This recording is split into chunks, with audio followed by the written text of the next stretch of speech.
बिस्मिल्लाहिर्रहमानिर्रहीम। अस्सलाम वालेकुम स्टूडेंट, जैसे हमने कंप्यूटर के बारे में बात की थी कि कंप्यूटर कैसे हमारे पास एनवायरनमेंट के साथ इंटरेक्ट कर रहा होता है, और उसके अलावा हमने सिस्टम्स के बारे में बात की थी कि हमारे पास दो तरह के सिस्टम्स होते हैं, जिसमें हमने सबसे पहले सिस्टम के बारे में बात की थी नेचुरल सिस्टम के बारे में, और सेकंड सिस्टम हमारे पास कौन सा था, डिज़ाइन सिस्टम।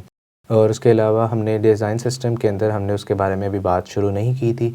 और नेचुरल सिस्टम में हमने नेचुरली देखा था कि कैसे हमारे पास नेचुरल सिस्टम्स वर्क कर रहे होते हैं। नेचुरल सिस्टम में साइंटिस्ट कैसे जो है वो चीज़ों को ऑब्ज़र्व करते हैं, जिसमें हमने observation, hypothesis, question, analysis and conclusion, ये सारी टर्मिनोलॉजीज़ हमने डिस्कस की थी। अब इन टर्मिनोलॉजीज़ के बाद हमारे पास जो नेक्स्ट टॉपिक आ रहा है वो हमारे पास क्या है, डिज़ाइन सिस्टम, यहाँ पे डिज़ाइन साइंस भी इसको कहा जा सकता है। अब अगर इसके बारे में बात की जाए तो हमारे पास ऐसी साइंस, ऐसी डिज़ाइंस जो कि आपके साइंटिस्ट ने बनाई हैं, उनको हम कह सकते हैं वो हमारे पास डिज़ाइन साइंस के अंदर कैलकुलेट होती है। अब नेचुरल सिस्टम्स के अंदर हमने जैसे बात की थी कि नेचुरल सिस्टम्स के अंदर हमारे पास वो सिस्टम्स आते हैं जो कि नेचुरली अल्लाह ताला की तरफ से बनाए गए हैं। अब डिज़ाइन साइंस में वो सारे सिस्टम्स आएंगे जो कि हमारे पास आर्टिफिशियली एक ह्यूमन ने बिल्ड किया है without any interaction of natural environment. Okay, अब नेक्स्ट मूव करते हैं। हमारे पास सबसे पहले उसकी डेफिनेशन आ रही है, उसको ज़रा फोकस करते हैं। डेफिनेशन में हमें वो क्या बता रहा है, design science focused on designing. सबसे पहली बात कि हमारे पास डिज़ाइन साइंस जो है वो ख़ुद की बिल्ड की हुई चीज़ों को हम लोग देखते हैं। डिज़ाइन साइंस में हमें क्या आता है, डिज़ाइनिंग देखते हैं। अब डिज़ाइनिंग किस चीज़ की, डिज़ाइनिंग को बहुत सी चीज़ों की हो सकती है। एक नई गाड़ी की डिज़ाइन होगी, चाहे वो ऑटोमेटिक गाड़ी हो, उसके अंदर कोई मॉडिफिकेशन हो, वो भी हमारे पास किसके अंदर आएगा, डिज़ाइनिंग के अंदर ही आएगा। अब सेम एज इट इज़ अगर बात की जाए हमारे पास एक नया सिस्टम डिज़ाइन करने की, उसमें हमारे पास वो भी हमारे पास इसी के अंदर डिज़ाइन साइंस के अंदर आएगा। अब अगर बात की जाए नया सॉफ्टवेयर डिज़ाइन करने की, वो भी हमारे पास इसी के अंदर आएगा। अब नेक्स्ट आगे देखते हैं, क्रिएटिंग आर्टिफैक्ट्स। आर्टिफैक्ट्स हमारे पास क्या होते हैं, नमूने, उनकी बात की जाती है, आर्टिफैक्ट्स होते हैं। जैसे मॉडल्स की बात की जाए वो हमारे पास आर्टिफैक्ट्स होते हैं। अब हमारे पास टूल्स, सिस्टम्स और मेथड्स, ये तीन चीज़ें हमारे पास डिज़ाइन साइंस के अंदर आती हैं। सबसे पहले किसी भी चीज़ को बिल्ड करने के लिए हमारे पास तीन चीज़ों की ज़रूरत पड़ती है। सबसे पहली चीज़ हमारे पास क्या है, टूल्स, कि अगर उस चीज़ को बनाने के लिए हमारे पास प्रॉपर चीज़ें नहीं मौजूद होंगी, टूल्स नहीं मौजूद होंगे, जिसके कहते हैं औजार नहीं मौजूद होंगे, तो हम उस सिस्टम को बना नहीं सकेंगे। फॉर एग्ज़ाम्पल, अगर मैंने एक बर्ड हाउस बनाना है, अब बर्ड हाउस बनाने के लिए मैंने एक बर्ड हाउस बनाना है, अब बर्ड हाउस बनाने के लिए मुझे जो है वो बहुत सी टूल्स की ज़रूरत पड़ेगी। अब वो टूल्स कौन कौन से हो सकते हैं, नेल्स, सबसे पहले हमारे पास क्या आते हैं, कीलें, वुड, लकड़ी की ज़रूरत पड़ेगी, हमें मेजरमेंट के लिए स्केल की ज़रूरत पड़ेगी। वो हमारे पास क्या है, हमारे टूल्स हैं। वो क्या करते हैं, हेल्प करते हैं हमें एक सिस्टम को बनाने के लिए। अब वो सिस्टम क्या है, बर्ड हाउस, वो हमारे पास बर्ड हाउस हमारा सिस्टम है। अब सेम एज इट इज़ हमारे पास हमने सिस्टम को बना लिया। अब आपको पता है कि हमारे पास बर्ड हाउस को बनाने के लिए एक सिस्टम की भी ज़रूरत है। वो कैसे, मींस कि आप बर्ड हाउस क्या बारिश में बनाओगे, एक ऐसी साफ़ सुथरी जगह पर बैठ के बनाओगे जहाँ पर आप लोग को जो है वो कोई डिस्टर्ब करने वाला ना हो। अब सेकंड, आपके पास सेकंड चीज़ क्या आती है, वो मेथड आता है कि आप किस मेथड को यूज़ करते हुए बर्ड हाउस को बनाओगे, उसका डिज़ाइन क्या होगा, उसको बिल्ड करते वक्त आप किस चीज़ों को इस्तेमाल करोगे। ये सारी चीज़ें हमारे पास किसके अंदर आ जाती हैं, डिज़ाइन साइंस के अंदर आ जाती हैं। अब डिज़ाइन साइंस में अगर कंप्यूटर से रिलेटेड डिज़ाइन साइंस को डील किया जाए तो कंप्यूटर में हमारे पास डिफरेंट टूल्स होते हैं, जिसमें हमारे पास कंप्यूटर के मेजर टूल्स हमारे पास क्या हैं, उसका CPU है, माउस है, ये हमारे पास क्या है, उसके मेजर टूल्स हैं। अब अगर मैं कहता हूँ मैंने कंप्यूटर के अंदर कंप्यूटर के ज़रिए से कोई सॉफ्टवेयर बनाना है, कोई ऐप बनानी है, कोई गेम बनानी है, तो उसके लिए मुझे इन दोनों कंपोनेंट्स का होना ज़रूरी है, इन दोनों टूल्स का होना ज़रूरी है। अब सेम एज इट इज़, अब सिस्टम की अगर बात की जाए तो अगर हम लोग देखें हमारे पास ये टूल्स आ गए। अब अगर सिस्टम इलेक्ट्रिसिटी ही नहीं देगा, हमारे पास सिस्टम के थ्रू इलेक्ट्रिसिटी प्रोवाइड ही नहीं की जाएगी, तो कैसे हम जो है वो उस कंप्यूटर को ऑन भी नहीं कर पाएंगे। सॉफ्टवेयर बनाना तो दूर की बात है ना। अब इसी तरह मेथड, कि हम किस मेथड को यूज़ करेंगे उस सॉफ्टवेयर को बनाने के लिए, उस गेम को बनाने के लिए, उस जो है वो चीज़ को बनाने के लिए। अब नेक्स्ट देखते हैं, नेक्स्ट हमारे पास इससे रिलेटेड क्या बात कर रहा है, it's nature is prescriptive meaning that it aims. अब यहाँ पर हमारे पास क्या है, सिस्टम को बनाने के लिए सबसे पहले एक एम की ज़रूरत होती है, मींस के सिस्टम का गोल क्या होगा, सिस्टम करेगा क्या, अब हमने देखा डिज़ाइन साइंस के अंदर हम लोग किसी भी अगर डिज़ाइन को बना रहे हैं, अब हम उस डिज़ाइन को क्यों बना रहे हैं, सबसे पहले हमें इस क्यों का जवाब आना चाहिए। अब देखें, जैसे हमने एक एग्जांपल दी थी बर्ड हाउस की। अब हम बर्ड हाउस क्यों बना रहे हैं? परिंदों की रिहाइश के लिए। आप लोगों ने बर्ड्स वगैरह या फिर किसी भी परिंदों को आप लोगों ने पाला होगा, तो उनको रखने के लिए आपके पास कोई ना कोई एक जगह मौजूद होनी चाहिए।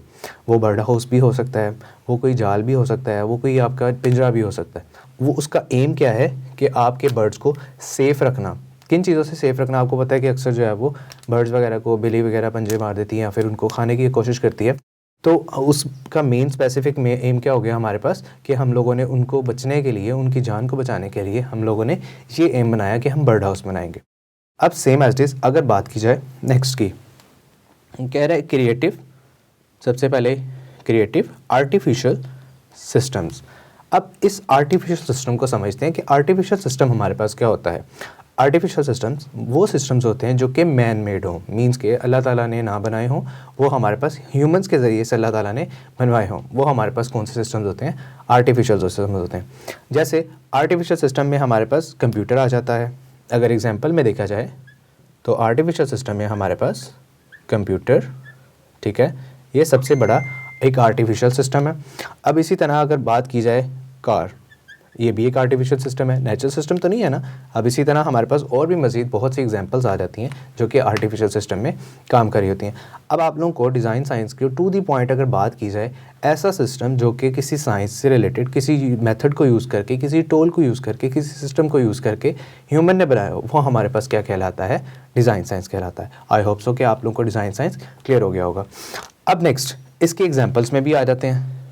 जैसे कि हमने लास्ट लेक्चर में डील किया था नेचुरल साइंस के बारे में, नेचुरल सिस्टम के बारे में, तो इसी तरह वो हमारे पास दोबारा से उसी एग्जांपल को यूज़ करते हुए हमारे पास उसको एक्सप्लेन कर रहे हैं। अब जैसे नेचुरल साइंस में स्टडी ऑफ इकोसिस्टम, इसने एक एग्जांपल ली है कि स्टडी ऑफ इकोसिस्टम। इकोसिस्टम में हम क्या बात करेंगे? हम लोग बात करेंगे फॉरेस्ट और उसके अंदर रहने वाले स्पीशीज़ के बारे में। अब आपको पता है जंगल में हमारे पास बहुत से एनिमल्स होते हैं, उनके स्पीशीज़ होते हैं, उनके बारे में हम लोगों ने देखा। वो हमारे पास क्या हो गया? नेचुरल साइंस में हो गया।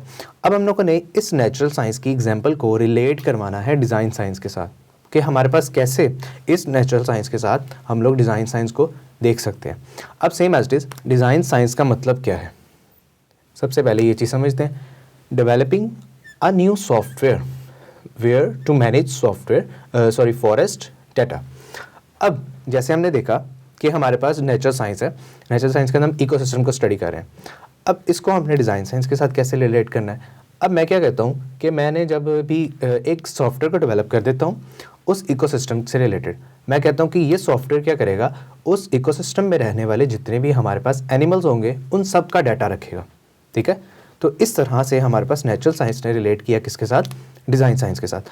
अब अगर सॉफ्टवेयर नहीं होगा तो सॉफ्टवेयर ना होने की वजह से हमें पता ही नहीं चलेगा कि हमारे पास फॉरेस्ट में कितने एनिमल्स हैं, किन की स्पीशीज़ हमारे पास डिस्टिंक्ट होती चली जा रही हैं, मीन्स के ख़त्म होती चली जा रही हैं। अब इन सब का डाटा हम लोग किस में रखेंगे? अपने सॉफ्टवेयर में रखेंगे, ठीक हो गया ना। अब इसी तरह से ये सॉफ्टवेयर क्या करेगा? मैनेज करेगा। किसको मैनेज करेगा?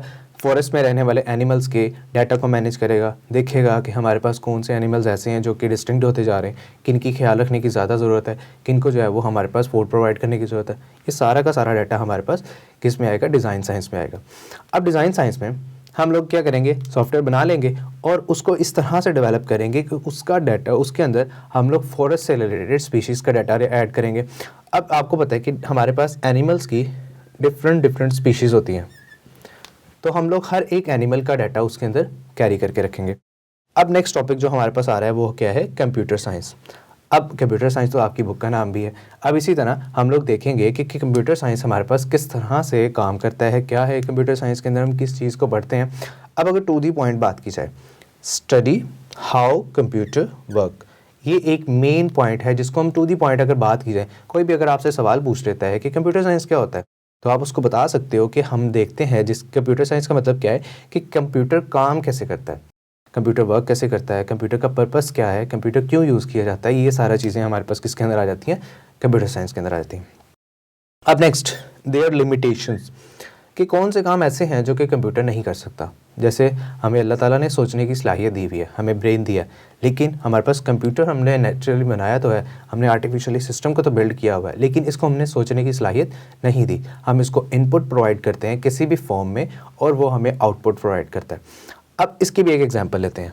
आप लोग गेम्स प्ले करते हैं, बिल्कुल आप लोग सब गेम खेलते होंगे। अब उस गेम के अंदर आप लोग क्या करते हो कि आप लोग उसके अंदर इनपुट देते हो गेम को, और गेम की स्क्रीन के ऊपर आपको आउटपुट नज़र आती है। अब आप लोगों ने अगर सबवे सफ़र खेली हो, उसमें अंदर क्या होता है कि आप स्वाइप अप कर रहे होते हो, स्वाइप राइट कर रहे होते हो, स्वाइप डाउन कर रहे होते हो, तो वो सारी की सारी चीज़ें हमारे पास क्या है, इनपुट है कंप्यूटर से। अब आप उसको इनपुट देते हो और वो आपको आउटपुट प्रोवाइड करता है। अब इसकी लिमिटेशन क्या होगी? अब लिमिटेशन में हमारे पास क्या होगा कि वो जो गेम है वो खुद ब खुद काम नहीं कर सकती, ना खुद ब खुद चल सकती है, ना खुद ब खुद सोच सकती है। वो हमारे पास क्या है, वो हम पे डिपेंडेंट है कि हम उस गेम को किस तरह से प्ले करते हैं। नेक्स्ट, नेचुरल साइंस जो है वो हमारे पास कंप्यूटर साइंस के साथ कैसे रिलेट करती है। नेचुरल साइंस मीन्स के हम लोग कैसे रिलेट करते हैं किसके साथ, कंप्यूटर के साथ। अब यहाँ पर बेसिक रूल्स के बारे में बात की जा रही है कि बेसिक रूल्स क्या होते हैं कंप्यूटर को यूज़ करने के। अब अगर सबसे बेसिक रूल बताया जाए, अब आपको पता है कि आप लोग अपने फ़ोन्स यूज़ करते हैं। अब उसका सबसे बेसिक रूल क्या है कि वो फ़ोन जो है वो आपका चार्ज्ड होना चाहिए। अगर वो फ़ोन चार्ज नहीं होगा तो आपको पता है कि आप अपने फ़ोन को सही तरह से यूज़ नहीं कर पाएंगे। अब इसी तरह नेक्स्ट आपको एक और बात भी है कि फ़ोन को यूज़ करते वक्त आप सोचते हैं कि इसके अंदर की हमने कौन कौन सी चीज़ों को इस्तेमाल करना है। अब आप फ़ोन्स के अंदर गेम्स खेलते हैं, यूट्यूब वीडियोस देखते हैं, उसके अलावा हमारे पास डिफरेंट एंटरटेनमेंट पर्पज़ के लिए यूज़ करते हैं। अब यहाँ पर भी हमारे पास क्या है कि कुछ बेसिक रूल्स होते हैं कंप्यूटर को यूज़ करने के। अब वो बेसिक रूल्स क्या हैं कि आप लोग कंप्यूटर को यूज़ कर रहे हो तो आपने उसको इतना ज़्यादा यूज़ नहीं करना कि वो ओवर हीट हो जाए। जब भी कंप्यूटर आपको लगे कि ओवर हीट हो रहा है तो आप उसको थोड़ी देर के लिए रेस्ट दे दें। अब यहाँ पर हमारे पास क्या आ गया, एक और पॉइंट भी हमने डिस्कस करना है जिसमें कह रहा है स्टडी ऑफ एल्गोरिथम। अब एल्गोरिथम को ज़रा समझते हैं, इसके बारे में क्या होता है। एल्गोरिथम वो स्टेप बाय स्टेप प्रोसेस होता है जो कि आप यूज़ करते हो किसी भी चीज़ को इस्तेमाल करने के लिए। अब इसका क्या मतलब हुआ, अब आपको सबसे पहले कंप्यूटर की ज़रूरत पड़ेगी। अब कंप्यूटर को यूज़ करते वक्त आप क्या करते हो, उसका सबसे पहला स्टेप क्या है, आप उसका पावर ऑन करते हो। सबसे पहला रूल आपका क्या है, पहला स्टेप क्या है कंप्यूटर को यूज़ करने का, आप उसको पावर ऑन करेंगे। पावर ऑन करने के बाद आपने जो भी उसका पासवर्ड लगाया होगा, कंप्यूटर का कोई ना कोई आपने पासवर्ड भी रखा होगा, उस पासवर्ड को एंटर करेंगे। पासवर्ड एंटर करने के बाद आप उसके इंटरफेस पे चले जाएंगे। अब इंटरफेस पे आप जो है वो अपनी मर्ज़ी की चीज़ों को देख सकते हैं। फॉर एग्जांपल अगर आपने गेम खेलनी है तो आप क्या करोगे, गेम के ऊपर क्लिक कर लोगे। अगर आपने जो है वो उसको एंटरटेनमेंट के लिए यूज़ करना है, मीन्स कि कोई वीडियो देखनी है, तो आप क्रोम पे जाके यूट्यूब लिख के कोई वीडियो देख लोगे। अब ये हमारे पास क्या है, डिफरेंट वेज़ हैं, एल्गोरिदम है। एल्गोरिदम आप लोगों को समझ आ गया होगा कि हम लोग स्टेप बाय स्टेप वो प्रोसेस जिसके लिए जो यूज़ करते हुए आप उस लास्ट गोल तक पहुँचते हो, लास्ट सोल्यूशन तक पहुँचते हो। मीन्स के जैसे मैंने आपको बताया, आप कंप्यूटर को यूज़ कर रहे हो। अब कंप्यूटर को यूज़ करने के लिए आपको पावर ऑन करना पड़ेगा और फर्दर उसको यूज़ करने के लिए आपको स्टेप्स को फॉलो करना पड़ेगा। अब इसी तरह यहाँ पर हमारे पास सारे के सारे टॉपिक्स क्लियर हो जाते हैं। डिज़ाइन साइंस हमारे पास यहाँ पर ख़त्म हो जाता है। अब नेक्स्ट जो हमारे पास टॉपिक्स होंगे इंशाल्लाह आने वाले वीडियोस के अंदर या फिर आने वाले लेक्चर्स के अंदर, हम उनको डील करेंगे और उनको समझेंगे कि कैसे हम लोग जो है वो सिस्टम को समझते हैं, पढ़ते हैं और देखते हैं। चलें, आज के लिए इतना काफ़ी है। अल्लाह हाफिज़।